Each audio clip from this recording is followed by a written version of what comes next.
Assalamualaikum warahmatullahi wabarakatuh. Saya Ermayanti dengan ID 03394. Saat ini saya ingin melaporkan tugas 3A tentang mengidentifikasi kerangka pikir. Yang pertama, apa kesulitan yang saya alami pada saat melakukan coaching? Yang saya alami yaitu kesulitannya adalah saya agak sulit untuk menerangkan maksud atau dari pertanyaan saya atau menjelaskan pertanyaan dari saya, karena ini adalah di awal pertemuan dengan klien untuk latihan coaching, dan sehingga klien juga sulit untuk memberikan jawaban sebenarnya apa sih maksud dari pertanyaan saya gitu. Tapi akhirnya dengan cara mengulang kembali pertanyaan dengan menggunakan kalimat atau kata-kata yang lebih simpel, dan juga dapat memberikan contoh-contoh tentang jawaban yang harus dijawab oleh klien, akhirnya kesulitan itu dapat terlewati. Lalu yang kedua, apakah keberhasilannya? Keberhasilan yang dicapai dari hasil percakapan saya dengan klien tentang mengidentifikasi kerangka pikir ini, yaitu akhirnya klien itu dapat menyadari bahwa sebenarnya apa yang ingin menjadi tujuan hidup dari klien, dan apa sebenarnya yang sudah menjadi cita-cita dari klien, sehingga klien itu dapat menceritakannya secara terbuka ya, tentang cita-citanya, tentang tujuan hidupnya, sehingga kita mulai memahami apa sebenarnya yang sedang ada di pikiran seorang klien tersebut.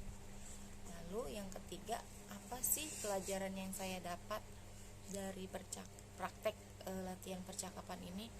Adalah tentang ketenangan, tentang kesabaran dan juga kesadaran. Maksudnya tentang ketenangan adalah kita harus tenang dalam menghadapi klien, jadi tidak terburu-buru, tetap mau mendengarkan, walaupun klien itu bingung, tetap kita masih harus memberikan penjelasan-penjelasan ataupun contoh-contoh, sehingga klien dapat diarahkan dengan jawaban yang kita maksud. Lalu tentang kesabaran juga sama, kita harus sabar mendengarkan klien.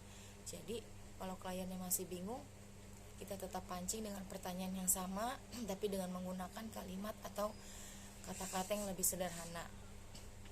Dan juga kita harus sadar dalam arti bahwa yang kita coaching ini adalah orang yang belum kita kenal sebelumnya, sehingga kita harus memahami dulu juga karakter, karena setiap klien itu pasti akan berbeda dari bahasanya, dari cara komunikasinya, mungkin dari usianya, dan itu pun harus kita sadari sehingga kita mampu memahami kira-kira pola komunikasi seperti apa yang akan kita gunakan untuk menghadapi klien tersebut.